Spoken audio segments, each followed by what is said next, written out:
Welcome to the Legion Outriders podcast, your source for the latest Legion news, opinion, and analysis.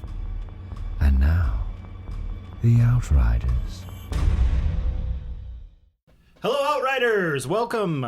We have, myself, Matt, Dan, and John with us in the studio today. What up? This giant LVO prep episode. How you doing, guys? Good, just getting all the bottles of oil ready for our anointment. Hey, that's there's going to be like 3 people in the world that get that joke. I'm not one of them. Yeah. We're going to be anointing John's Wookies for the LVO, but glad to have you guys here. We are just less than 1 week away. This time next week, I'll be checking lists and getting people checked in. Well, hopefully we should actually be round started by now, but these two guys are going to be battling for their lives. Hopefully not against each other again, though. Yeah, I know. We've got, 2 Did you guys leagues? pull each other? Again, yeah. I think 2 of my last 3 prep games have been against Dan. Yes. Oh, okay. Well, he's good to prep against. But preparations A through J were complete failures. For preparation H... Anyways, we got a lot to talk about as we get ready. We got a big announcement at the end of the podcast, so make sure to stay tuned for that one. Other than that, let's go ahead and schlep on over to the news. So yes, I do have a correction from last week. Yes, you do. A small correction. I'm here for it. So last week we were talking about the wonderful 35th anniversary of Star Tours, where I had stated that Captain EO opened after Star Tours did. Unfortunately, I was wrong. Yeah, well, that's because you were so much younger. Yes, than me, I know. I was younger. I was going off my very, what's the word I'm looking for? It's not that it's inaccurate, but not consistent memory of being that young. Yes, Captain EO opened September of '86. Unreliable. Wow, that's how unreliable my brain is. That's a good point. But yes, Captain EO opened in September of '86, where Star Tours opened in January of '87. So there was a good 4 months of Captain EO. And I maintain that is a Captain EO uniform that Mickey Mouse is wearing at the opening ceremony. It was too colorful for Captain EO. Are you kidding? This entire movie of Captain EO was rainbows shooting everywhere. Okay, colorful. Yep. It was more of a 70s kind of rainbow. It was the 70s space fabric. Yeah, fabric exactly, where it's like shiny, but then it reflects all the different... John, you have no idea what we're talking about. I have no idea who Captain EO is. He's got 2 of my favorite vowels, so I'll give him that, but... Yes, also very popular on Wheel of Fortune, right? Yeah. No, that was the Michael Jackson 3D thing they had at Disney for a long time. I knew who Michael Jackson is. Yeah, good for you. That's great, buddy. That's great. But hey, some gaming news. Oh, okay. Let's do some of that. Yeah, Lego Star Wars Skywalker Adventure. You know how they announced that was originally coming out like in 2020? Yes. Finally got its actual release date. Yes. April 5th, 2022. I've already got wishlisted on Steam, so yes. I'm ready to go. They did also release a gameplay trailer. I don't know if you had a chance to watch that yet, but no, I haven't. They showed the galaxy map of all the tons of planets you can go to, and it's going to be crazy. Did they say how many players it's going to be? It's a standard Lego 2-player kind of thing. I was hoping they might up it to 4 or something. Actually, they didn't discuss players specifically, but that's their format. What they did announce, though, at least 7 character packs of DLC are going to be available at launch. Yeah. Hey, that's modern gaming. It's all DLCs. Right, yeah. There's going to be 500 different Star Wars characters, so... Hey, they did confirm that Gonk is a playable character, though. That's good. Our Lord and Savior. Oh, good. So, yeah, I'm hoping they'll have Ice Cream Maker guy from Cloud City in there. What about the Boom Mic guy? Oh, Boom Mic guy. Oh, yeah, Pink Shorts guy. Yeah. And these character packs will be some of the more recent TV shows and movies. So while the core game is a Skywalker saga, the character packs they did show was Rogue One and Solo and Mando season 1 and 2. Right. So hopefully we'll get the Gene Shorts guy too, or the Gene guy in the background of Mando. Yeah, it would be kind of cool if they had, without getting into spoilers, Boba Fett writing a something. Oh, yeah. Yeah, tangent. We're 4 episodes in. I know there's been some talk online about good and bad. It's been very divisive. Yeah. I've enjoyed it. Yeah, it's been fun. I've enjoyed it, especially episode 4. Gosh, the musical cue at the end. Yes. Anyway. And last thing I have, although he did previously tweet that he is confirmed to be in Mando Season 3, Carl Weathers tweeted again that he's, quote, in the thick of shooting a new season. So they're confirms they're currently in production for season 3. Nice. And there were some production listings also showed that for reserving space for Ahsoka. So yeah, I mean the lineup's looking good. I mean Obi-Wan's in the can. Andor is either in How come we don't have a trailer for Obi-Wan yet? Dan, answer me this. May the 4th is coming up. We'll see. That's what everyone's expecting. But anyway. But yeah, Obi-Wan's in the can. Andor is either in the can or in late or post-production right now. We're not saying they're stuck in the bathroom. Yeah. This is an old-timey, like, Mando in season 3 canister production. of film. Yes. So yeah, plenty of Star Wars TV content lined up for it. Nice. Cool. Yeah, I still haven't seen the Moon Knight trailer. You haven't? It's no. good. Yeah, I've heard it's good. I keep forgetting.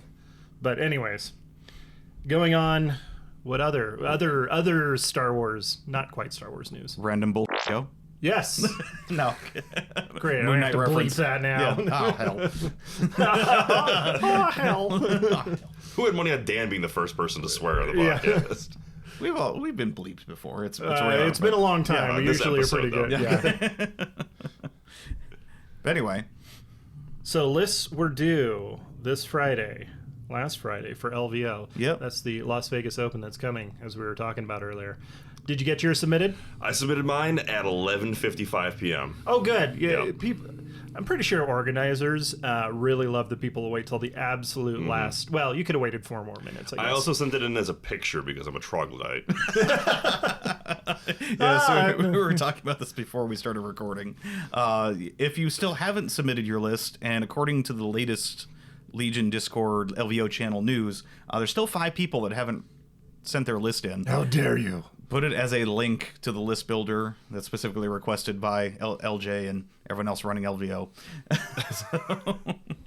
Yes. I do everything by pictures, so sorry, LJ. See, what you got to do is send it in, but make sure you get your NFT for the picture, so they can't actually use it, or unless they right click and save and do all that. You're gonna be rich, man. That's the list that's gonna go all the way. What was the keyboard shortcut for snipping tool now? Dang, it was Windows Control. I forgot what it was. So many ways around it because it's a made up thing. But anyways. Okay. Yeah. We also have some news from other events that are going on, and definitely highlighted to me that we need to be more aggressive about letting people know. Hey, if you guys have got an event or something special for Legion coming up, send us an email at legionoutriders@gmail.com. And we've got a little excerpt from the Canto Bight Cup that's coming up. But if we have time, we can maybe invite you on the show, or at least read this press release like I'm about to right now. From David Heldenwang, who is going to be running Canto Bight Cup, who says in his letter, "Hi Matt, thanks for being willing to spare a minute and give us a shout out. Canto Bight Cup is going to be February 19th through the 20th at Turning Stone Casino Resort in upstate New York. It's got a 64-player cap. Man, that sounds fantastic. With 3 rounds of Swiss each day. Have over a dozen sponsors and a pile of Star Wars Legion product to give away to winners in 9 categories. There's door prizes, etc. Well over $1,500 in product at this time, as well as gift certificates to various online vendors, t-shirts, and more. We're not just giving away prizes for best records. We have categories for best general from each faction, best painted, best record with a Highlander list, and other fun stuff. We're also expecting some Jedi from Starfall Academy and some Stormtroopers from our local chapter, the 501st. Yeah, we should really get more of those guys involved with, like, LVO. That'd be kind of cool. I mean, Dan, you're our connection to all things Empire. Yeah. Yeah, come on. Tell them that there's people smuggling spice up there. Yes. And the Empire wants their cut. Which would make for an awesome pictures for players if they want. We have a channel in Legion Discord, and if people want to get a hold of us for questions, they're on there every day. You can also email them. The links are on there. We're allowing people to proxy Yoda and Wookiees in the same manner as LVO. But yeah, there it is. But yeah, seriously, send us information on events that are coming up, and we'll try and make sure to get you a shout out for them. If you're in upstate New York, you should probably check it out. Bundle up too, because for those who are not familiar with that part of the country, it's going to be cold right now. Isn't that the home grounds for the Buffalo Chickens? Pretty sure that's all. Was it your guess at a sports team? Yes. Oh, okay. If it wasn't now, that's my curling team now, the Buffalo Chickens. No, Buffalo's in upstate New York. It is, that's true, Okay, yes. there it is. So How dare you? Sports ball. Sports. No, sports stones. But speaking of LVO, Are we? 6 days. Whoa. Yeah. It's getting really real now. Yes. Cue the the 24 clock segment where it's counting down. Boop boop. Does somebody owe Kiefer Sutherland like $500 right now? Pretty sure. Probably. But some breaking LVO news, literally breaking, posting in the Las Vegas Open Discord channel as we're recording. Love it. LJ has put the faction breakdown for LVO. Of the 84 people that have actually submitted their list? Yes, so there are 94 people confirmed. Oh, okay. 89 people then. 89 have reported their list as of yet. So if you're one of the remaining 5 people, please put your list in. And put it in a link format, not in an image, please. Wild card, baby. But of the 89 people that have reported so far, we have 27 droid players, 23 Imperial players, Wow. 22 Rebel players, and 17 Republic players. Okay. That's a pretty good even. I mean, for as much as people were, touting about the, how great the Empire and Sis were going to be, and then, how bad Gar might be, like, that's a relatively even breakdown. Yeah, that's not bad at all. No. I was expecting actually way more droids than that, just on the traffic has been going through on the Discord of all but people. It's like droid list. But it sounds like there's going to be quite a bit. I kind of expected that for Gar. Yeah, like mid-teens, maybe up to 20 or so. So that makes sense to me. I'm real happy with the Rebel showing. I think they, especially talking to El Jefe, he's a little down on Rebels right now. But then again, he's our Eeyore, so. Well, he's also bringing Leia and Tauntauns. So I mean, what he's been trying some weird skew stuff. I Yeah. mean, he was experimenting with how many 4 or 6 ion units. Yeah. Skew. Yes, that's right. He was like, I'm doing gonna play test some ions. I'm like, you go, buddy. Yeah. And then he was like, ions still aren't good. It's like, yeah. I mean, still there's a big droid showing, but not quite as big as we thought, which is interesting. Yeah, it is. It is real interesting. And then Empire might be. I mean, Empire was again. I'll bet you a vast majority of these will be Vader. But we'll talk a little bit more about that. Yeah, that's going to be our B section is talking about what you're probably going to run into at this event and maybe some counter tactics. Run and hide. Run and just die tired. So speaking of going to LVO, we have some tips. We got some tips? Got some tips and tricks, and I mean this could apply to most events out there. Keep some singles when you're visiting Vegas, because if you get stopped for a picture on the Strip, they will expect some money, or else. But luckily, we're going to be off the Strip at the Rio, so probably won't be as many stinky Spider-Mans trying to chase you down. If you see John in a Wookiee onesie, though, make sure he'll work for Cheddar Bay Biscuits from Red Lobster. Yeah. Yes. So you're going to a big event like LVO. You're writing a guide for Fromers here? Yeah, sure. So what are some things to plan for, prepare for, to pack? Well, I mean, this is, like I said, this applies to many events out there, but Vegas has some unique little quirks to it. But of course, it's a big event. You're going to be spending a lot of brain power. Make sure you get sleep. Yeah, definitely. The tempting thing is going to be, and people are going to do it anyways, they're going to go spend all night hanging out with their friends that they haven't seen in forever and getting drinks, and you're going to be overexhausted. So make sure and stay hydrated. That's one of the best things you do. Yeah. I'll sleep when I'm dead. Yeah, you're still young enough to say that. So, and of course, with all the drinking you're going to do, make sure you eat. Because alcohol or beer itself, although it is liquid bread, start with a good protein base, and then you add some salad on top of that to maximize the potential for saturation. Because I mean, we're going to be spending lots of brain power. I think, what was it, during our game you mentioned that chess grandmasters burn how many calories? Like 6,000 calories a day, something insane like that. Yeah. So I mean, and of course, there's the standing up, sitting down, moving around tables. There's going to be some physical element, but you're going to be using a lot of brain power, and you're going to need a lot of calories to go with that. Yeah, honest to God, like every time I go to LVO or any of the other tournaments I've been to, I will leave exhausted. Oh, yeah. Like physically exhausted. Yeah. And like I'm in decent shape. Like I'm training for a half marathon right now, but like there is something to be said about like the amount of energy expended at one of these events, especially like 3 or 4 games in a day. Nice.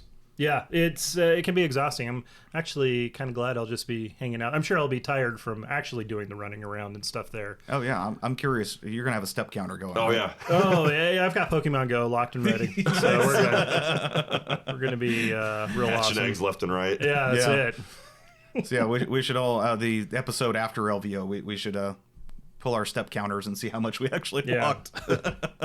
Yeah, I think this is a tip I gave last time, but make sure you've got a little medicine kit with you, or find somebody that does. Oh yes, no, I mean caffeine, ibuprofen, all that kind of Tums. painkillers. Oh my goodness, yeah. Say it's Vegas. Just ask anybody in the street. You'll be able to find a medicine cabinet. Found a new brand. I think it's called Super Meth. I don't know. It sounds pretty good. Now It's like of course, peanut brittle.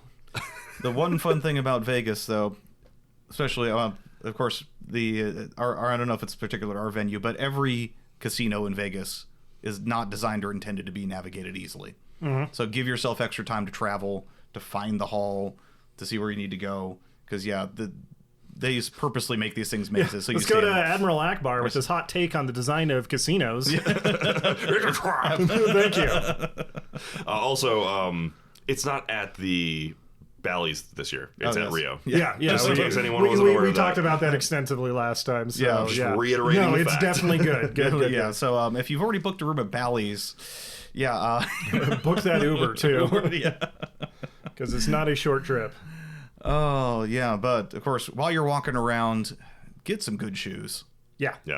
Or insoles or something, because we were talking about step counters. It's going to be fun, even though you're at one table. You don't think you're going to be moving that much.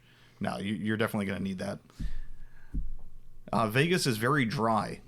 Yes, especially during the winter. Especially during the winter, the summer and the spring. Well, all the time. Yeah. And we don't have to be hot right now, but we're still very dry. So Yes.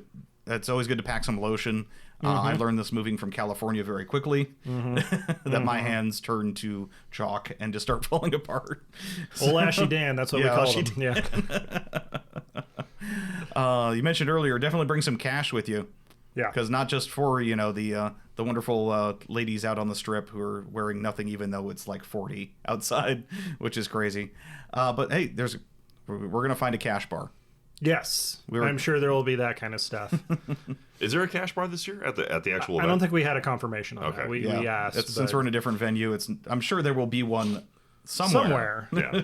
We'll just have to find it. You can't go to Vegas. Try swinging some cats when you get down there. You'll probably hit a bar of some kind. And of course, remember with your kit, of course, remember to bring all your models. Oh gosh, yeah. Yes, bring all your models. Triple check. Double check. Yeah. Double check your kit and bring all the models. Not only for your main event, if you're doing the unconventional warfare event, you're going to have a different army loadout for that, for your team event. So just make sure you have everything you do need. My prep was to bring out my little army cards for all the different units and then physically place the models on top of them I could do that just to make sure I got 100% coverage. It doesn't hurt to bring some extra stuff, too, if you've got the room for it. You never know, what person out there might need a spare, tenacity card Yoda. or burst of speed or whatever. Yoda. Yeah, or a spare Yoda. Well, luckily this year, and we did talk about with LJ last episode, they did announce that you do not need a 1-to-1 card to model. Right. If you do unless it's a tappable one. Unless it's unless it's some sort of consumable or tappable. But yeah, so if you do have multiple repeats of identical units, you only have to bring one set of cards. So conversely, to bring extras, don't bring stuff you don't need. Yeah. If you don't have Sabs or Sabine or Bosk, why are you bringing Mind tokens? If you don't have Vaps in your deck, why bring your Vaporator models? They're just taking up space. Yeah, leave it up to your opponent. If they got Vaporators, they should have Vaporators. Do you actually have to use Vaporator models? You can just use the little tokens. You can use the token. Yeah, you can use the tokens, use but it's fun. If you do have a proxied unit, make sure you bring the original too, just in case. Yeah, it doesn't hurt. It's usually proxies are really not really an issue. Yeah. I mean, obviously you should have already reached out to LJ and the other tournament organizers about getting proxies, but hey, bring a spare of the original just in case, because your opponent does have the right to say, no, I want an official model in there. Yes. Repair kits. Yeah, bring a little glue. Yeah, super glue. Yeah. Never hurts. I've talked about it on a previous episode, but my repair kit is a little more extensive. Yes. You've also got preparations, needle and thread for if you split your pants or Yes, things well. like that. So you can do a little cobbling on the side, Yes. some soul repair. But my advanced repair kit is about a bunch of the little plastic baggies. Of course, we all have a million of those, thanks to that. Gel super glue, especially if you're in the field. Yeah, gel the super glue, Loctite stuff is pretty good. Yeah. And I use toothpicks, because what I'll do is I'll actually take the super glue, squirt a little blob of it on the plastic baggie, to use the toothpick to pick up smaller, more controlled amounts and place them more strategically, as opposed to just trying to go from the bottle. You get very little control from the bottle on those things. So you don't just squeeze it for everything you've got in there. Yes, and then you just in? you put the piece in and it just mushrooms out. Well, the I guess sides. we'll agree to disagree. Yes. What percentage of your models are super glue mounted? A noticeable fraction. Okay. Yes. Good to bring a little pen and paper too. Not only because I'm sure you're gonna have to fill out results cards at the end of it. If you like to track your opponents and how the games went, it's a great tool to have nearby so you can just kind of jot down notes from the games like we like to do, like you guys will be doing. So we can talk about this on a further deep dive. No, yeah. Well, I'll be taking photos, I'll just remember them poorly. That's fine. I think there was a... I mean, that's why the TTO Round- website's for, right? You can track who your opponents are and their lists once that all gets released. There you go. Round 2, I played against a Luke Skywalker. That's all I remember. Do practice not only packing all of your stuff, unpacking, just for that transition between tables. Okay, that sounds like a little bit. You're going to be field stripping your army and reassembling and... Yeah, I mean, honestly, like having stuff magnetized and just having them on like a little tray works wonders. Oh, yeah. That way you just that's pick the tray really up, good. you move it, and you get your little tackle box with the tokens. That's all you need to move. So I'm the only one doing the blindfold breakdown field strip. Yes. Okay. Yeah, absolutely. Yes. I mean, you guys didn't So do if that, you guys no? are also try hard on that, go ahead. Yeah, everything just goes in my little like tote case and just goes back in, comes back out. I have a bread pan. The bread pan. Literally, just Is that a use bread Metallica pan. song? And of course, some handy stuff to have on your phone. Not only use it to take pictures, take tons of pictures, upload to social media, post them on our Facebook, our Discord, share them with everybody. Yeah. But some useful web pages. Of course, not only the TTO page for the event. It's not only you can see which table you've been assigned to, who your opponent is, So much easier. but the round timer is also on there. Mm-hmm. So if you ever need to check time on there, it's a great place to reference. Also, if you happen to have an older phone like John, and the battery life isn't as good as it used to be, maybe bringing one of those external battery chargers might be a good thing. So you're not running out of juice by the end of the day. I feel both targeted and seen. Well, I did name you out. So called out, sir. But of course, PDF copies of not only the rules reference, but the event packets as well are good to have for reference. If you don't want to dig through the full PDF, though, the Legion Quick Guide is a very useful resource for quickly pulling up a rules if you and your opponent have some questions on what a rule should be. And I mean, I actually wasn't a fan until I just for the heck of it, I had some extra Google Play money from taking surveys with Google. I bought the Legion Dice app, and it's actually not that bad. Yeah, it's okay. I've used it in the past. I actually need to reinstall It's it. the same one as the one for Star Wars, the RPG, right? Yeah, all that so stuff. it's Yep. I've it's used the FFG app, or I guess it's Asmodee app now, that runs for all the Star Wars games, so X-Wing, Imperial Assault, the RPG. But yeah, if you're rolling, obscene dice pools of, how many white dice do you ever roll on yours? On those Wookiee shots, like yeah. 8.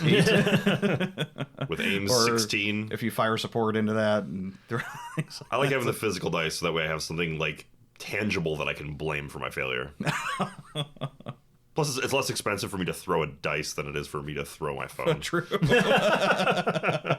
iPhone 7 are still worth a couple $100. Yeah, that's fair. Wow, you're still in the 7. Yeah. Impressive. He judge me. upgraded to the 7. Oh, okay. We're past this part of the podcast. Yeah. Move on. Hey, let's go. Let's keep moving.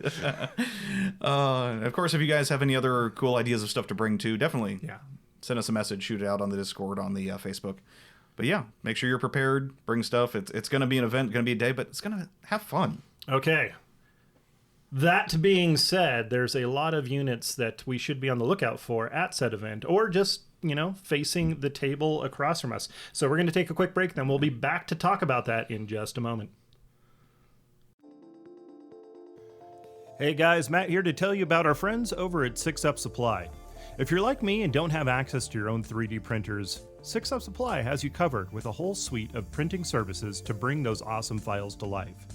The Outriders are proud to be partnered with 6UP, and you could find special themed terrain, gear, and tokens with a big discount for Patreon members in the Outrider Central section of the website. And that's not all. You can also get terrain bases, game supplies, tools, LED kits, and more. Stuff is being added all the time. So stop by the number 6upsupply.com and use coupon code OUTRIDER to save 10% on your next order, and let them help you up your game.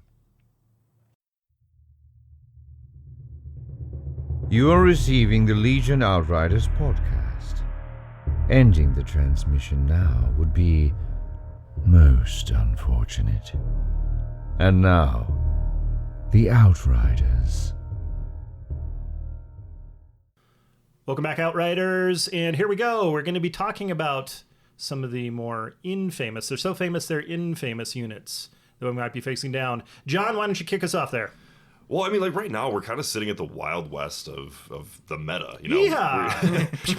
I mean, we're seeing a lot of stuff out there that they're, Han. A year ago, well, yeah, I mean, Han, for example, like a year ago, we were looking at it and it's just like, all right, clone Rex gun line and, what else, to defeat that? That's essentially you knew what to expect. Whereas with this, it's like you got a few units that are popping up there. We saw a couple tournaments recently where you saw, a little bit of a meta starting to form. But I mean, there's been so many things that the United States just got access to Yoda and the Wookiees. Mm-hmm. So I mean, there's things in there that could shake up what the meta is. We saw the breakdown of the different factions. So, it's a balanced thing, and we're pretty much looking at a wide open field. That said, there has been some discussion on various podcasts, blogs, and on the Discord about what lists we might see and what units might become more prevalent. But nobody's really talked about how to counter those or how to play against them. So, with us being the excellent strategists that we are, yes, we are totally the tabletop generals the top, to ask. The toppest of tier competitive top men. Yes, top men. I mean, let's spitball with some of these units, some of these expected lists, sure. and how would we go about trying to dismantle them? Okay. Okay. Do we want to start out with the least represented faction right now? Yeah, why not? It's what I've been practicing for the past month or two. So, Gar. So the Galactic Republic. A lot of people are basically saying that it's been boiled down to exemplar sharing. Exemplar, yeah. Exemplar is the name of the game. My favorite meme that's popped up on the Legion Discord was the guy with two crutches. And with Gar on his chest, and the two crutches both say exemplar on them. Yeah, and there's some truth to that.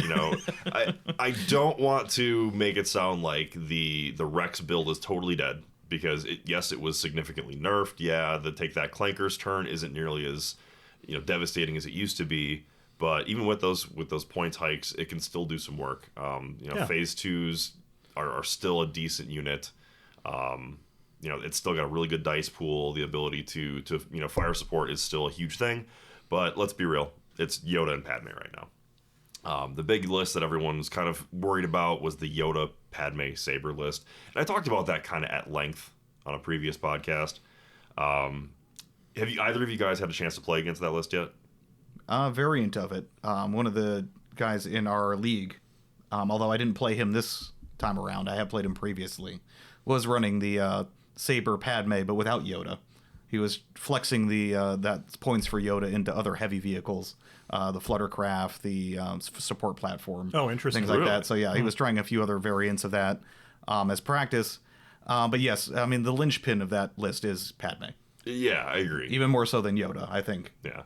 I mean, Yoda really relies on those luminous beings, or 3-pip turns, to be able to get the maximize his ability to force support. Of course, that's the one that gives him the super exemplar, where it's range 3, share any tokens, no line of sight required. But again, it is only on those 3-pip turns. So you're right. Padme, I think, is the linchpin in that list.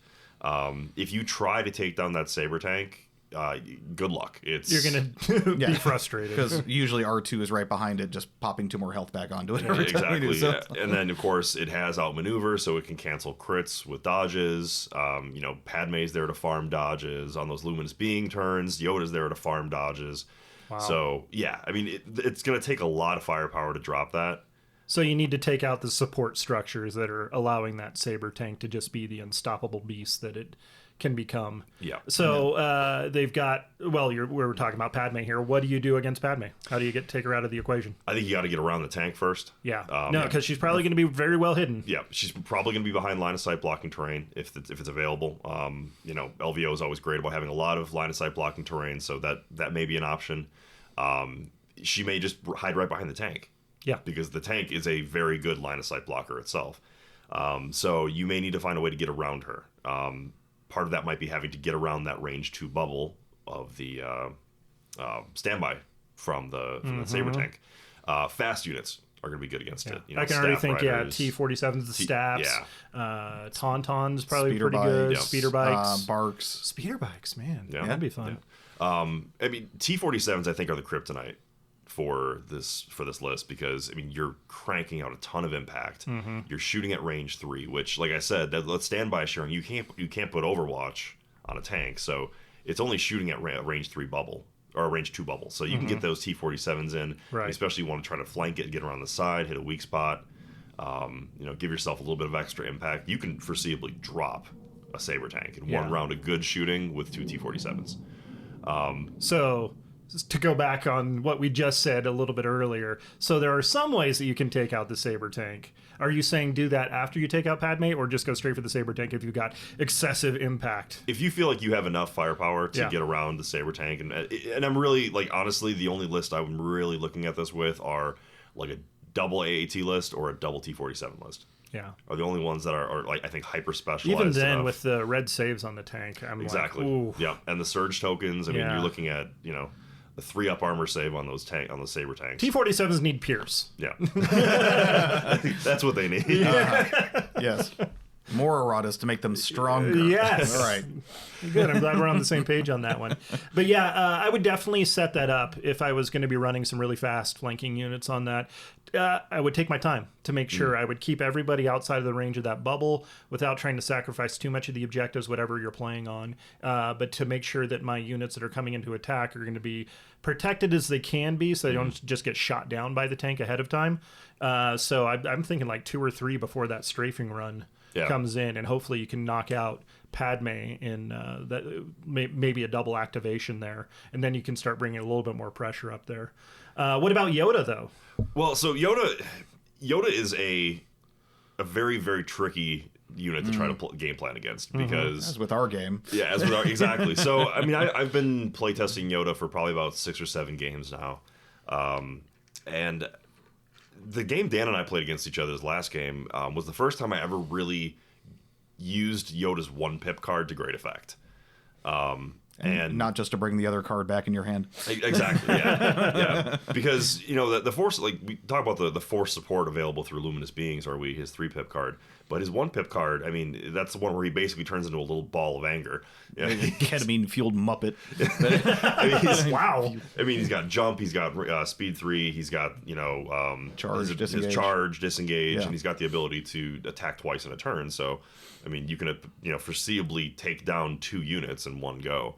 Which is basically what I did that was with, gross. charging into your stormtroopers. Now, yesterday in the game I played against Vader, that did not work out as well because, Vader being immune to Pierce, and, it didn't work so well. So it's best used against, stormtroopers, clone troopers, anything that... Or opponent's special forces if they're going to a special forces skew. Yeah. You chewed up my ISF and Inferno squad. Yeah, in one turn. In one turn, which was Yeah. just totally neutered my range. But anyway. But yeah, I mean, Yoda's tough with that, but you got to watch for his ability to force support. He is fragile. He is only a 5 health character, but he does natively surge for defense. He can deflect just like every other Force user or every other Saber wielder. So,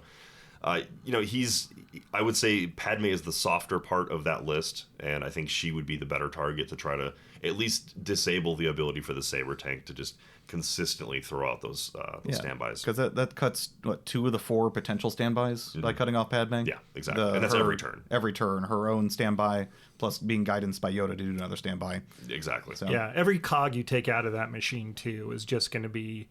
It's going to be taking so much pressure off of you because there's so many points tied up in just making that thing go berserk. But I think, honestly, before we move on to another potential list, the biggest issue or the biggest weakness, I think, with that list is turn 0 and the ability for you to essentially neuter it with terrain. Because if you get a table with a lot of terrain, I mean, we've seen some of the... and again, props to LVO and to any of the frontline gaming tournaments, because they put some beautiful terrain out there. Yeah. And there's a lot of it. And there's been times where you look at your table and you've got a giant piece of centerpiece terrain in the middle of the board, and if you're relying on one piece to be able to bring out that killing power, you may not have that. Mm-hmm. So turn 0, I mean, go for things like battle lines, anything that's or disarray, something that's going to have, take advantage of the entire board and prevent a single fire lane from being, the deciding factor. Don't go for long march. Long march is going to be something that they really want. Don't go for something where there's one central objective in the middle of the board that the Saber tank can park in front of and shoot anything that comes at it. I think those are the 2 things that are really that hamper that list if you run into it. Okay. So what's some other potential lists we could look at for Gar? I'm running a Yoda Padme Wookiee list, which... What? I know, right? Yeah. The anointed Wookiees. And I honestly, it does something similar to what the Saber tank does. I basically swap out the Saber tank for 2 ranged Wookiees with targeting scopes and Overwatch. Okay. So I've got a range 3 bubble for standby sharing. The dice pool is it's very swingy. It's like I said before, it's a 1 red, 7 white dice. Even with the aim tokens, I whiffed on 16 straight white dice before. Yeah. So it can feel real bad sometimes. But it's a list to watch out for. I think triple Wookiees, just like with Rebels, triple Wookiees is a real good option for Republic. And kind of the same principle with that, don't let them get into melee if they're running melee Wookiees. Watch out for that impact pierce, because that can be devastating on light vehicles especially. Anakin's had a bit of a resurgence. Yeah. Keegan brought him to yep. SoCal and made top table with him and made top 4. And he did a kind of similar build with Anakin, Padme, and a triple Barks, right? Yeah. But the same principle. It's that standby sharing. Anakin, if you can get him, with 2 suppression to end a turn, you can play his flaw card the next turn, and that'll take care of him for basically that 1 turn. So keep that in mind. Anakin is fairly devastating with his saber throw. Mm-hmm. He's thrown 3 red on saber throw, so he's a viable model and probably something you'll see, at least a couple lists running. Yeah, I'm excited to see more Anakin out there in the wild. I'm not excited to face him, but still, should be a lot of fun. So what I'm hearing in all this, Exemplar OP needs nerf. Got it. Okay. Man, Gar doesn't have a whole lot going for right now. Back to the salt mines there, Empire. The Empire player is finally, they're out of the doldrums, and all of a sudden... Hey, somebody might be in a worse position than we were. Let's kick them a few times. Such grace. Anyways, I think we're going to go to the next most represented faction out there, and the Rebels. Man, remember when Rebels were like half of the field? Yeah. Well, now they're back when they were one of the 2 factions out there. Well, that's true. I was talking more recently than that, but anyways. So double air speeders obviously is one of those ones I talk about quite often because that's the list I run. Let me tell you how to beat me. Number 1, show up. No. So airspeeders do have they have a lot of firepower. They can be fairly tanky, if you're being careful with them. And that's kind of the learning curve that I had for the list, is knowing when to protect them, keep them, so they don't have as much incoming fire. Because guess what? Weight of dice, that takes them right out of the air. If you've got a fire support turn or something like that, you can set up something with crits, especially in there. It's only rolling that white dice for saves, and it doesn't have a whole lot of hit points before it starts breaking down. So just focus the fire if you get a chance. And they'll definitely, if it's a player or anything like me, they'll be trying to preserve them the first round or two, set up a really good attack run, just wait for that moment, and then just unleash hell on them, and they'll pop right out of the sky. They're pretty damn fragile when it comes down to it. And to be honest, part of the reason why I wanted to go with the ranged Wookiees with the bowcaster and the ability to do the force, the standby sharing, was because of T-47s.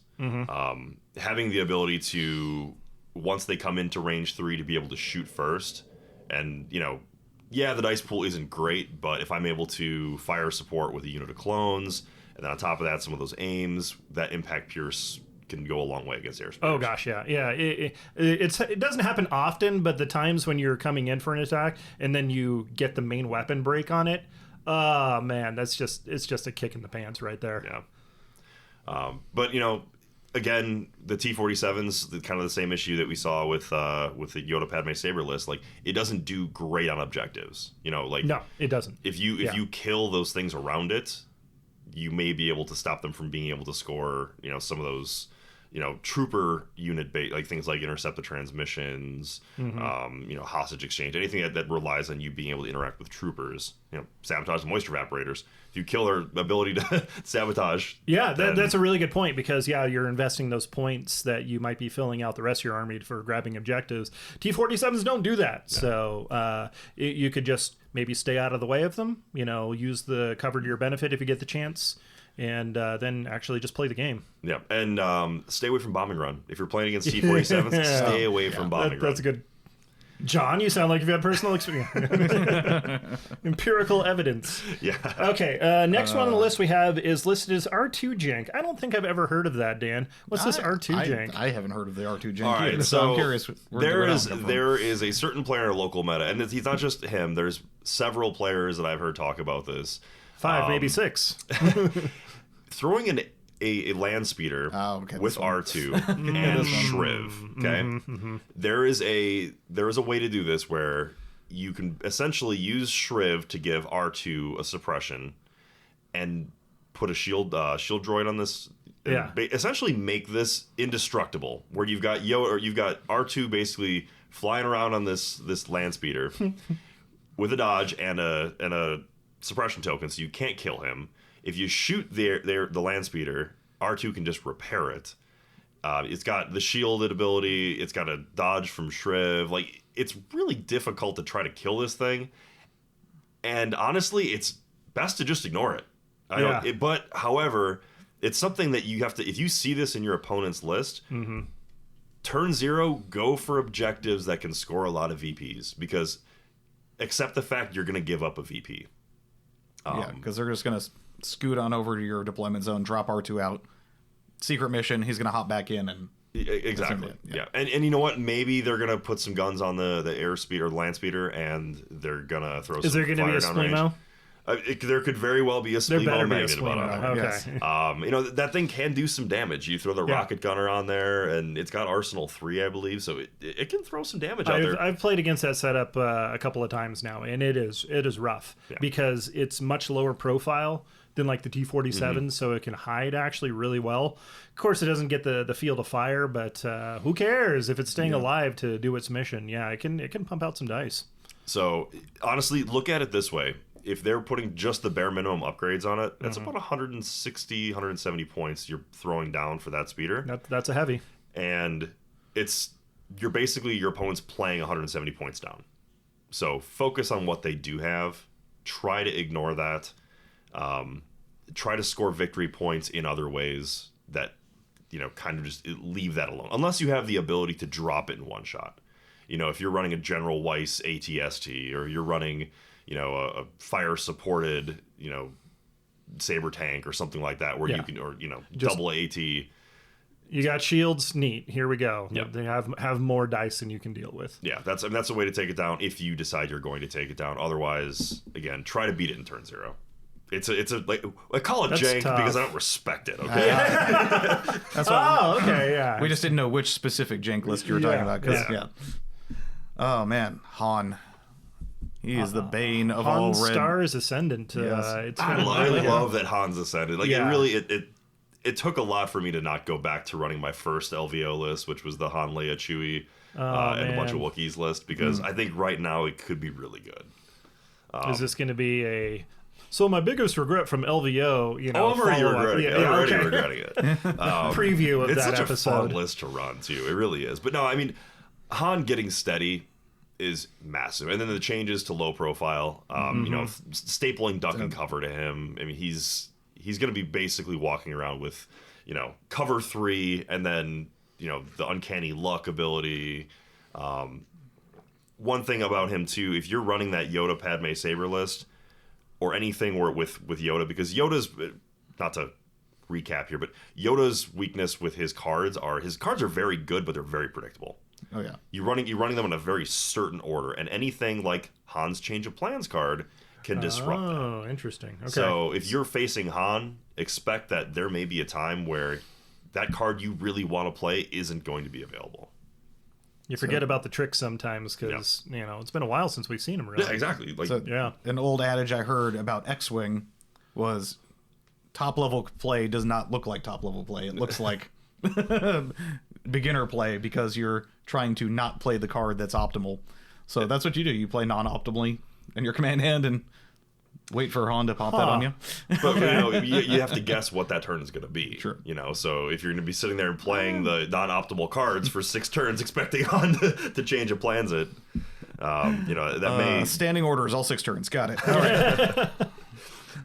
No, he's like you said, the bane of red armor saves. Yeah. You know, with sharpshooter and pierce 2.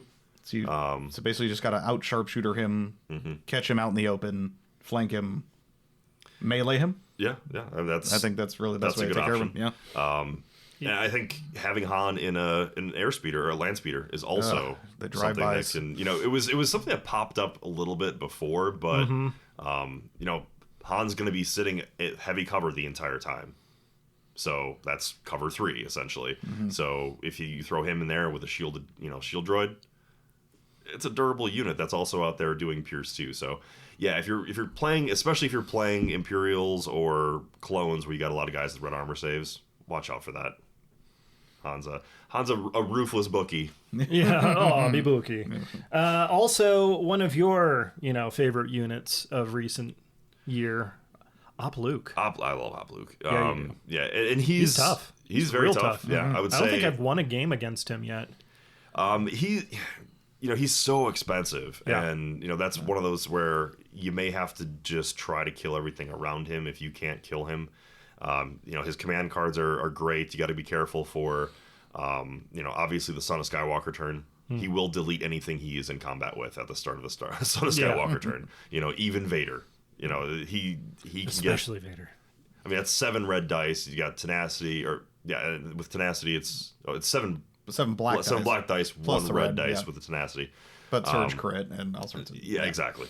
So, you know, Pierce 2 with anything that is pierceable, he's a wrecking ball. But if you put enough firepower into him, he eventually will fall. So, you know, but You again, hope. he's very expensive. He is very expensive. So no other tips other than try and just dump as much firepower as you can? You know, it's the same thing that, you know, I'll say for other Force users who, you know, are a hefty chunk of points and also have, you know, various defense mechanisms like deflect. It's like if you decide that you're going to kill him, Yeah. then you dump all of your firepower to kill him. If not, move on to other targets. Yeah. One of the tough things about playing the Saber wielders is, especially if you're not as well versed with the list, is knowing when to engage with them. So you might be able to bait them out and then get them kind of consolidated fire, like offer them a unit that they might want to, like you've got one of your clone commanders holding an objective or something. And then, okay, Luke's like, hey, that looks like a good opportunity, and rush on out there. See if you can do something to bait them out and get them in the field of fire for the rest of your army to set up that kind of like overwhelming firepower turn. Yeah, and with any Force users, you got to kind of play with how your opponent uses them. So if they're super aggressive with Maul or Op Luke or Vader, where they're jumping them out there immediately in that first turn, and ducking into engagement with a unit. Well, if they don't kill that unit, you can disengage with that unit, and then your entire army can fire on them. Yep. So, if they're smart and they're cagey about it, and they're using their last action to go with their Force user to dive into a unit that's already gone, and then they're kind of stuck in. Yeah. Then you may have to play a little differently. How many times you played a Force user and you're like, I just need one guy to survive and you just kill everybody? It's like, oh boy, here I am. Yeah. Remember, with Pierce, you can optionally use up to a certain Pierce number. That's a good point. So if you do need to, if you are this Force user, Saber user, and you need to keep that one person alive, remember that you can say, no, I only choose to pierce this many, keeping that last guy alive. Dan with the big brain move there. Well, and a lot of these characters that we're talking about, a lot of this also depends on what they're surrounding it with. If you're running Op Luke in like a gunline fashion, and you're surrounding him with 6 rebel troopers with Z6s or with DLTs, that's going to be different than if you're running Op Luke and triple Wookiees. Sure. So you got to kind of game plan around with what else they're surrounding them with. Yeah, that's a good point too. One that I haven't played with, but I know again the Hefe has done, is the Cassian K2SO. I've heard some chatter about him versus CIS. Okay, because our local area, Cassian is pretty much fallen off the radar out here. Yeah, I don't think he's played it in a while. Yeah. But Patrick was playing him last league. He was playing a Cassian K2SO Jin list, and you're actually you do see a lot of them kind of in conjunction. You could probably put Jin in there with them as well. Some of the things you got to watch out for them is their ability to do some of that covert ops stuff, like deploying or infiltrating a character in.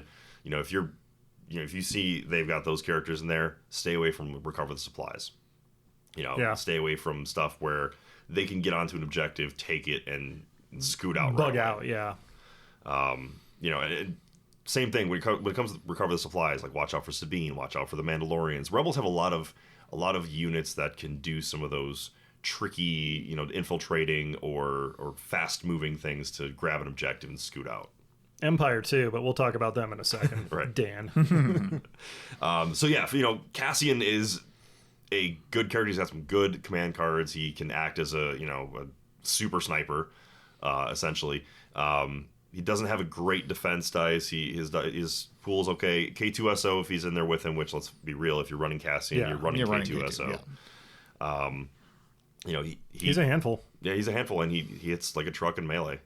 So you got to be careful with trying to get up there and engaging them, because if K2SO is there, he can put the hurt down. Yeah. Okay, last one we have for Rebels is Wookiees, but I don't think we'll see any of those. So let's go and skip on to the next one. I think we've talked about Wookiees. They have lots of hit points, but their save is kind of their bane there. Yeah, exactly. If you can put enough dice into them, try to get them out of cover if you can. But if you can put enough dice into them, they do melt. And they have a decreasing dice pool as you start to kill them. So while that's 8 black dice, 1 red dice with tenacity looks great, at first, as you start whittling them down, it becomes less and less. So get some firepower into them early. Can we just call that standard plan B? If plan A doesn't work out, just throw dice at them until it goes away for any unit. Like, literally at them. Make sure you aim it for their models. Right there, just knock them over. Knock them over and they're out of cover now. Don't underestimate the Wookiees' ability to move across the board. They're fast. They're with fast, scale. especially with scale. Because how many all the games we've played, you and I, you've always just hidden them behind buildings, and then suddenly this what was it, like the what was that zombie movie where they're all climbing up the walls? World War Z. World War Z, yes. Yeah. Where you just get that, but it's Wookiees. Yeah, basically. Yeah, so they can move fast. They hit hard in melee. You can pretty much expect that a lot of the lists, especially Rebels, are going to be putting with offensive push, tenacity, and recon intel. So they're going to get up the board fast. Charlie's inside the wire. Yep. So, I mean, if you can take standbys to shoot them before they get to you, that's a great option if they're running the gun line. They have the ability to do pierce with duelist with the melee Wookiees. So if you have something that is vulnerable to pierce, be aware of that. How did Magna Guard do against them? They do fairly well. Yeah. They're immune to pierce and melee, so that helps them with the duelist issue. They throw a similar dice pool. Okay. So Magna Guard are very similar to Wookiees. Yeah. I wouldn't say one is necessarily better than the other. Okay, but it could be a neutralizing factor. I know a lot of Magna Guard, and we'll talk about those Yeah. here in a little bit, are going to be showing up. But, okay, let's go on. One thing actually wasn't on the list here. The AA5. That's not really a thing. I wouldn't discount it. No, I wouldn't either. No, Yeah, absolutely. I think we've talked about AA5s a lot, though, and what I ignore them at this point, if I can. Well, I mean, it depends on what they're using it for. Yeah. The tactician went up pretty significantly in points, but he's still a very good unit. Yeah, still usable. Still definitely usable. Yeah. You're going to be you have to activate the AA5 first to be able to throw out those aim tokens. Are we still seeing the fleet troopers disembarking from the bus? Absolutely. Yeah. I still think that, if they're running an AA5, expect it to be loaded with either, a unit of Wookiees kitted out for melee, a unit of fleet troopers, packing the shotgun. You could still throw Op Luke in there. Yeah. It It just feels so bad, especially when you're stacked for impact like I am, that you pour so much firepower and finally it pops, and then you still got to deal with what was inside of it. Yeah. So, World's worst Kinder egg. yeah, it is. It's like, I'm going to choke on this. Yeah, and it's it moves deceptively fast. It's got that huge base. Yep. It's also a great source of line of sight blocking or at least heavy cover. So you do have to factor that into. If it's not something that's loaded with, you could just ignore it. Yeah. That it is an option. But then again, you may not be able to, especially if everybody's hiding behind it and all that kind of stuff. It's just kind of funny. We saw it from, or at least I started at Lone Star Open. There was like an AA5 on every Rebel list. And then at San Diego, it was much less.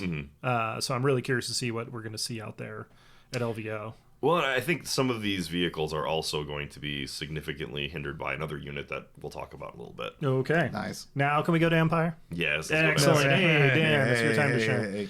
So yeah, Empire, there's going to be, I think, two main directions in most Empire lists will go. Either the heavy melee skew with Vader and Dewbacks, or the heavy gunline skew. Krennic has seen an interesting resurgence. Yeah. I mean, I loved Krennic back. That was my last LVO list back in 2020. Was Krennic Shoreline. So yeah. With the melee side of things, Vader, Dewbacks, IRG, some combination of all of those. Yeah. That sounds like a fun list, It honestly. is. Yeah. Yeah, it fits right into that melee skew that we're seeing a lot of. I mean, Dewbacks, they are extremely powerful in melee. They can get up the board faster than you'd expect. I played against one Dewback last night, and I concentrated fire on it, so thankfully I didn't have to deal with it too much. But Yeah. if you're running triple Dewbacks, that's the threat saturation of having that much lizard meat out there. With Vader behind them. Yeah. Which is great. Yeah, exactly. It's like, okay, and now Vader's here. That was definitely one of the things. When Dewbacks first came out, you didn't really see that because it was just so expensive for all that stuff. And now you can fit it all in a nice, terrifying package there. But how do we play against those, Dan? Good question. Okay, so he's not going to give away any tips. No, okay. because I don't play Dewbacks, but Right. But yeah, I mean, any general light armor list, light armor unit, you want to hit it with, of course, copious amounts of impact. Lightsabers help with that. You want to try and stay out of melee with it. Stay out of melee. Right. So if you can or move and shoot or... When I did play Anthony, the gentleman who you played with the Dewback, I oversaturated his Dewback. I had 3 Stormtrooper squads all melee the Dewback at the same time. He can only hit one per attack. Wow. That's a good point. You can only crunch so many. I did lose that game, but anyway. But the Dewback did not The live. Dewbacks, yes. But yeah, basically outranging it is probably your best bet on that. And of course, due to its size, playing with terrain, because it's not going to be able to move through tight areas as easily as That's a good point, yeah. Won't be able to round corners as easily, things like that. And keep in mind, it is a trooper, but it is a creature trooper, so it can't interact with objectives and things like that. Yes. Vader is, we went through a long period of time where I didn't play against Vader, and then last 4 or 5 games I played against Vader 3 times, and you've been running Vader, Opera Vader, yeah, Op Vader, and then Anthony, the guy I played against last night, was running Commander Vader. Going into the game, I told myself, all right, concentrate fire on Vader or ignore Vader and kill everything else. And I didn't live up to what I expected to. I ended up going, I was shooting things other than Vader, started by shooting the dewbacks, picking off other things. And then Vader got up into my grill, and nope, I need to start shooting at Vader. And by then it was too late, and he had medical droids behind it, which were healing him. And it's tough to chew through 8 wounds on Vader, who, has red dice saves, usually with surges, because you're playing your card to give him reliable 2. So he's always going to have the ability to, save on a 3-up. He's immune to Pierce. He's extremely tanky. The 6 red dice in melee with Pierce 3, it hurts.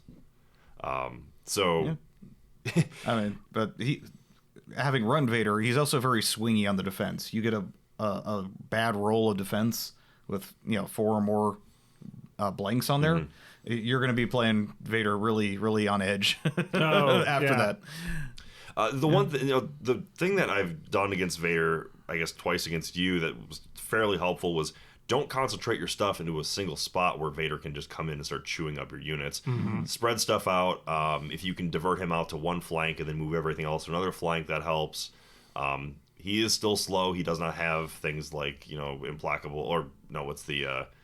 he can't, move over terrain, doesn't have scale or anything like that. He doesn't have jump. So I through force lift, put a barricade in front of him, and he had to move around it or move slower through it. So, so our game that we played, because I was playing Operative Vader, who's speed 2. You were the range controlling him. Was very, very effective. Not being able to get him, make him not able to reach his target. Yeah, so, being able to force throw him out of melee and then put a barricade in front of him. Especially if you're going against Commander Vader, if you force push him, that's the same amount as his speed. Yeah. So if you're setting him back, or a whole movement turn, basically. Yep. One thing I learned last night the hard way was also Vader's, I forget the name of the card, one of his newer operative cards that gives him the ability to move a unit range 1. The Vader's Might. Vader's Might. Range 1, height 1. Yes. Yep. So you used it against me to hurt my unit, but I didn't realize you could also use it on your own unit to move it. So that hostage exchange, when he can take the unit with a hostage and move it range 1 away, that's a speed 2 move. Oh yeah, which is huge for a unit with a hostage. Yeah. I mean, that effectively won him the game last night because I did not realize he could do that. I'm sitting here force guidancing with Yoda, trying to get my unit away with speed 1 at a time, and he just yoinks his own unit back. Oh, man. And actually, you're right. Yeah, I haven't used that tactic in a game with you, but I have used it in other games where I've taken a box carrier and yeeted him up over a building or on top of a building to get away from stuff. Yeah, so that's a huge thing. I didn't even realize you could do with that. But oh, wow, you can do that with somebody carrying an objective. Yes. I'm going to go into my psychic powers here and peer into the past where the words, "Let me see that card." Oh, absolutely. Wait a minute, you can do that? Happened during the game. Yeah. So, I mean, that's something that you don't necessarily expect with Vader, but that can be a huge swingy thing. Good to know. So onto the other side of Empire, the ranged lists. Again, Krennic, with Death Troopers, or of course my flavor of ranged list is the Imperial Special Forces. Yes. I still think that 333 or some other Special Forces Inferno Squad's amazing. Iden is my boo. Are still very potent lists out there, especially on a tactical strike turn. But of course, Pierce, red dice hate Pierce. Yeah, and fast moving melee. I honestly loved when the gun lines were a thing because my Wookiees do pretty well with that. Having ranged Pierce, having the ability to move quickly up the board through line of sight, blocking terrain into melee with them, engaging duelist. That helps a lot dealing with red save gun lines. Also, keep in mind there's a lot of line of sight blocking terrain, and if you can use that to your advantage, you can mitigate a lot of what the gun line wants to do. Yeah, that's fair. No, 100%. Yeah, if you can lock them up into melee and allow the rest of your forces to be able to move without having to suffer too much of the incoming fire, and making use of all that terrain can definitely hurt their ability to project their will onto your forces. What are the special forces doing there, though? They're probably grabbing boxes. Oh yeah, so I use infiltrate a lot for objective play, or also to kind of put a threat in an area I want to draw people away from, like we did in our game. I placed him right on the other side of a building where I knew you were all hanging out, and my idea was to try and bait your Wookiees out over it, so that I could hit them with standbys and other things. It worked to some degrees until Yoda jumped over and just sliced everyone up. Because I was taking care of your roof Wookiees. You were, yeah, you were doing a good job of that, but yeah. Bad infestation of roof Wookiees. Yes. But yeah, and then of course the tactical strike turn is just devastating if set up properly. Yeah. How integral is Krennic to these lists? Like, should people focus on trying to bring him down? Is it just kind of an indicator that that's the list you're facing? That's an indicator of the list you're facing, because it lets you bring the extra Death Trooper. He does give the extra order to the Death Trooper, which most Death Troopers are carrying comms relay to pass on. Sure. So it's like having... it's analogous to the Clone Commander or T-Series tactical droid. Good unit, but it's what he's doing to the rest. It's the rest of the force that's there. Right. That's the right. And Krennic has really good command cards. Well, at least his 1 and 2 pip are really good command cards still. So you don't like to deploy the garrison? Yeah, that's the 2 pip. Oh, it is. Oh, yeah, I thought that was the Annihilation It's been Looms. a long time. Oh, that's right. Yeah. That's right. Okay. Weiss. We're going to see Weiss. But yeah, I think so. I think some double ATST. Yeah. We're going to see. I think there's still going to be a lot of representation for those big armor lists. I mean, we saw a double ATST list place top 4 at, was it PAX, I believe. Okay. Yeah, anyways, I don't remember. It was, that one either. It was PAX or Nolan. So yeah, one of the two. But yeah, I mean, double ATST is still a viable thing. Yeah. With the the buff that Weiss got. I mean, you're throwing a ton of dice out there. ATST, even though it was not necessarily the strongest unit, it never really went out of style. You still would see it pop up at tournaments because it's such an iconic unit. But it's really hard to hide out of line of sight with those because they are such a tall model. Yeah, and that's what you want to do, is you want to use its height against it. Yes, it gives it a good field of fire, but also everything can see it almost all the time. Yeah. So keeping your guys in the optimal range to pour fire into it. It's got the armor, but those impact and criticals definitely add up quickly. And then once you take one off the table, the second one falls way quicker, it seems. Yeah. And I think ATSTs more than any other unit are very susceptible to ion.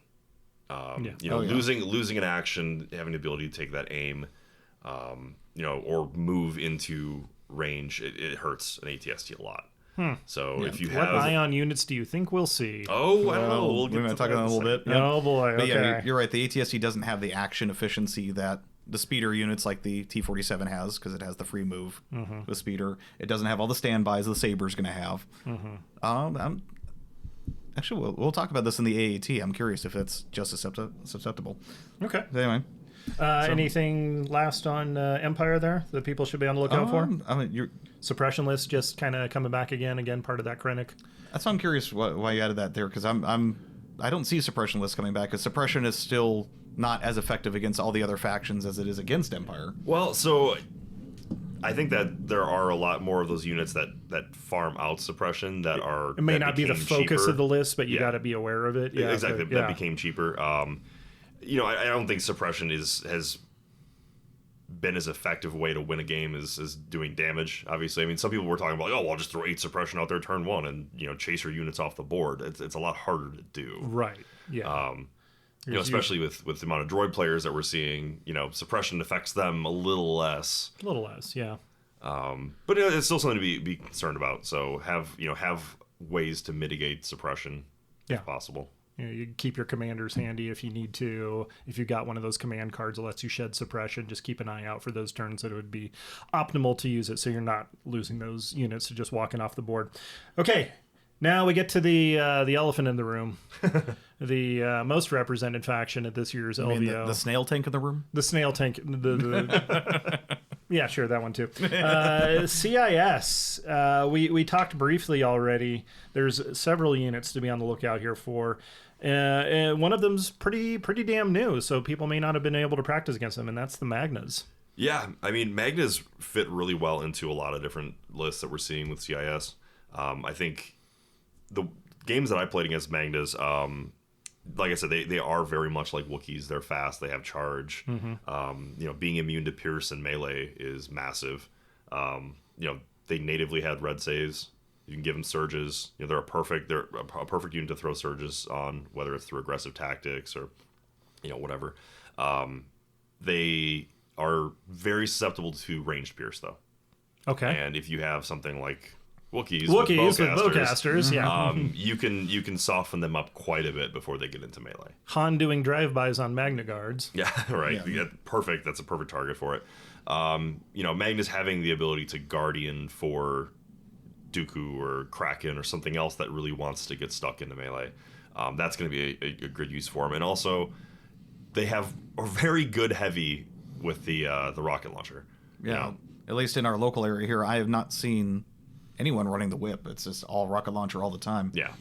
And with having to worry about people bringing double T-47s or any other kind of heavy, that's a very good option you don't expect on a melee focused unit. Yeah. Plus, you get to avoid all those awkward Devo jokes. So, I would say Magna is the best way to take care of them. Ranged Pierce if you have it. And often you will see those Magnas escorting our good friend Christopher Lee, the Dooku, the Count himself. Dooku recently won the last Invader League season. He's a great unit. He got a little bit of a buff. He's slow. So you got to keep that in mind. Similar to Vader. Yeah. No jump. So. Yeah. And he also doesn't have Relentless or Charge. So, he's not going to be getting the amount of, action economy that you would get with Vader or Maul or somebody like that. Yeah, I think the thing from what I recall when I was playing Dooku, is you look for that command card turn where he just goes nuts. And if you can anticipate that and react to it, then you can mitigate a lot of the damage he's going to be putting out. Yeah. Like I said, you're usually going to see him surrounded by Magna Guard, so expect that if you're shooting at Dooku, you're probably going to end up having to just shoot the Magna Guard. So why not shoot your Pierce at him? If you have Pierce, absolutely. Well, if you have Pierce, by all means, shoot at the Magna Guard, because Dooku's immune to it. Also keep in mind that if you're taking another Saber user against Dooku, he has that Makashi mastery. Yeah, and the duelist thing. The duelist, yeah. B1 spam's never gone away. No, and I like that. It should be one of those staple things for CIS they can always just rely on, because that is CIS. It's B1s, right? Yeah, and they got a little bit more expensive, but all their heavies got cheaper. So you may start seeing more heavies on B1 squads. Yeah, so B1's actually doing damage? Yeah, I mean, I think that move was just to incentivize people against bringing naked B1 squads, because it's kind of boring. But how do you deal with them? Bring out the flamers. Flamers. Yeah, why not? Those would be good.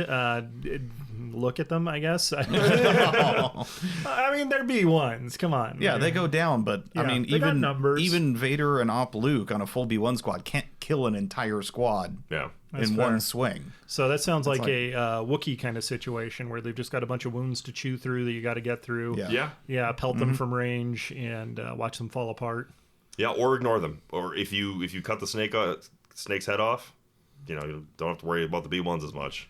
Maybe keep this might be targets for if you are running like one of those gunline lists, stacking suppression on them, especially if you can take out any kind of commanders nearby.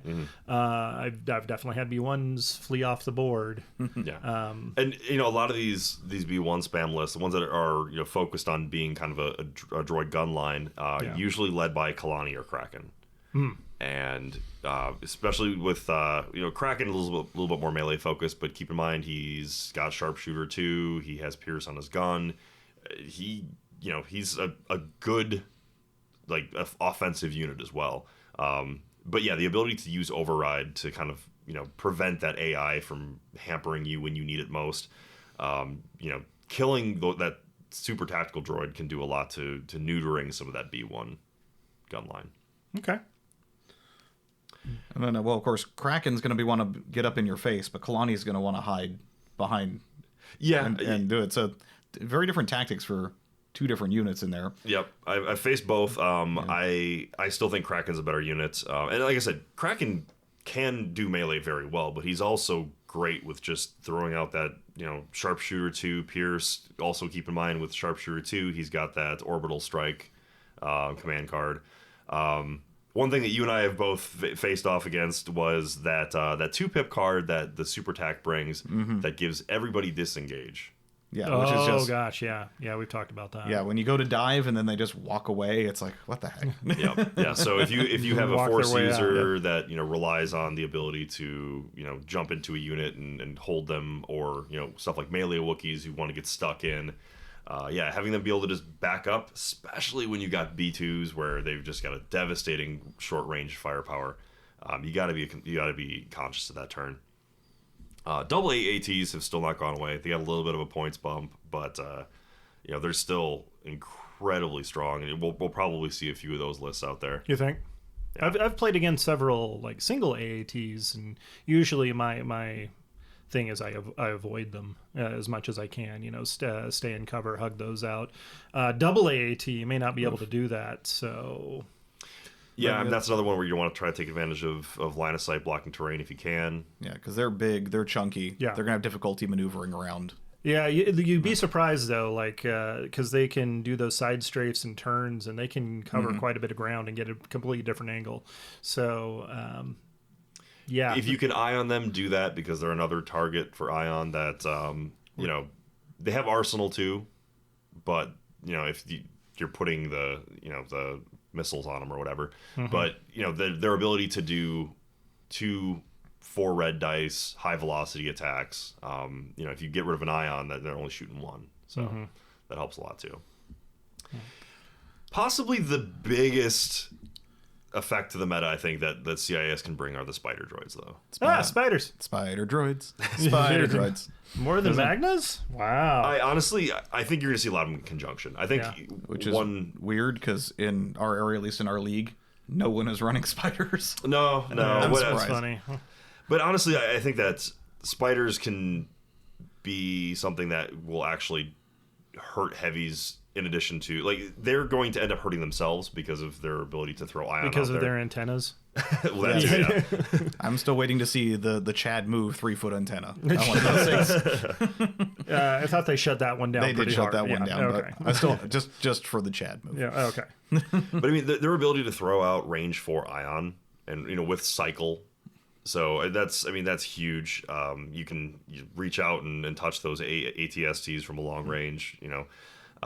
They're also going to hurt other droid units. If it's a mirror match, they also can do a lot to hurt other droids.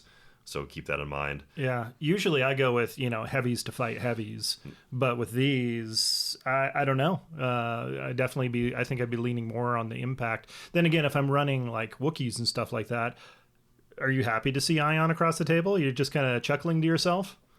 Well, I mean, depends on what it's on, because if I'm looking at these spider droids, I don't want to engage them in melee, because if I don't do enough damage to actually kill them, that detonate can be devastating. That's a good point. Yeah, so making sure that you can try and anticipate that detonate and bait it out if at all possible. Yeah. I mean, it's got 6 health, and it has to have 4 damage on it to be able to do the detonate ability. And it costs an action to do it. So it's not like they can just do it whenever. Yeah. So you're going to have to, you have to worry about them, getting across the board and doing that. They can put flamethrowers in there too. We talk about the Ion. They can have flamethrowers. So yeah, that's something you'd be aware of as well. Man, it's tough to think of units that would be good, because I was like, well, ATRTs, get some of that laser, especially if you're maybe get a fire support on there. That'd be pretty good. But you're still going to be exposing. What's the range on the Ion for them? 4, 2 to 4. What? Yeah. Wow, that's tough. Yeah. So it's got quite ability to reach out there. Is the day of the HH-12 finally arrived? No, but still. No, but like I said, you're going to see these spiders. They're cheap enough that you're probably going to see them in conjunction with things like Magnas. Oh. So, if you want to try to charge in there, do so at your own peril because they have a great linebacker unit. Yeah, I feel like any of the Saber users would be good for batting cleanup on them if you've softened them up a little bit. Yeah, but you got to get within that explosion range. Is that an automatic thing? I haven't played against these guys yet either. It's an action to do it. It is an action to do it. So if you can knock them out, like I said, bat cleanup on them, then you should be okay. But again, if you're throwing your Saber users out there, realistically, they're probably going to have some Magnas doing linebacker. Mm-hmm. So those Magnas, then you're going to be tar pitted down with exactly. them. Mm-hmm. Yeah, that's going to be tough. CIS is going to have an interesting tournament, I think. What else we got? We got the Snail Tanks. Are we worried about tank riders? Yeah. I mean, potentially we talked about the devastation that B2, a fully kitted out B2 squad can do within range 2. What better way to get them there than snails? So, I mean, snail mail your B2s, yeah. I mean, I think that could be a pretty devastating combination, very much similar to what the fleet troopers in an AA5 would be. Yeah. Now with the defense protocols, those snail tanks could be very hard to kill. So keep those in mind. I'm not sure how. The thing is, CIS has so many good units that it's kind of like you don't necessarily have to just focus on one of these things. You can have multiple deadly units in conjunction. But luckily, the snails have that giant side arc, the biggest side arc of any vehicle. Exactly. And its weak point sides. Yeah. So definitely go to the sides. Send in your dwarf spiders with the ions. Mm-hmm. Okay, and last but not least, Maul. Yeah, I mean, Maul's still arguably the best Saber user out there. Yeah. I mean, between him and Op Luke. I mean, him, Op Luke, and Vader. Yeah. I mean, they're all three of them are great. Yeah. I've seen a lot of lists with Maul, though. So. Yep. Keep in mind with Maul that, he will get, once he has 1 damage on him, he will get 3 actions in a turn. He doesn't have charge, he doesn't have relentless or anything like that, but your ability to still move twice and attack, that's still a thing. He effectively has 2 1-pip cards. So, expecting that he's, if you're running, just him, you can have ambush out there. Either way, he's going to have the ability to essentially go first 3 times, potentially. Wow. He can be shot off the board, though. Yes, because he has to have damage to use that. So stack that damage on. Yeah. His strength is also his weakness sometimes, in that he is fast. So he could be outpacing his own forces really quickly, and that's usually the time I've been able to pounce on and get rid of Maul is he gets out of position. I mean, that's a danger for all the Saber wielders. Mm-hmm. You just get a little bit too aggressive. He really wants to be aggressive. Exactly. So, So expect that if your opponent gets a little too aggressive with Maul, take your opportunity to shoot him off the board. Yep. Yeah, then that's pretty much it. Wow, we have had a supersized episode here.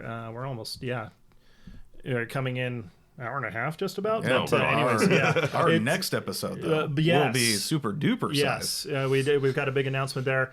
But thank you, everybody that's been sticking it out with us here. Make sure that, and thank you to all our Patreon members supporting the show. Stop on by patreon.com/Legion Outriders if you would like to become a patron. John, where can people find you? Outrider_John on Instagram is where I got all my art painting and stuff, and I guess I also on Discord at Wookie don't of count the on year, that but one.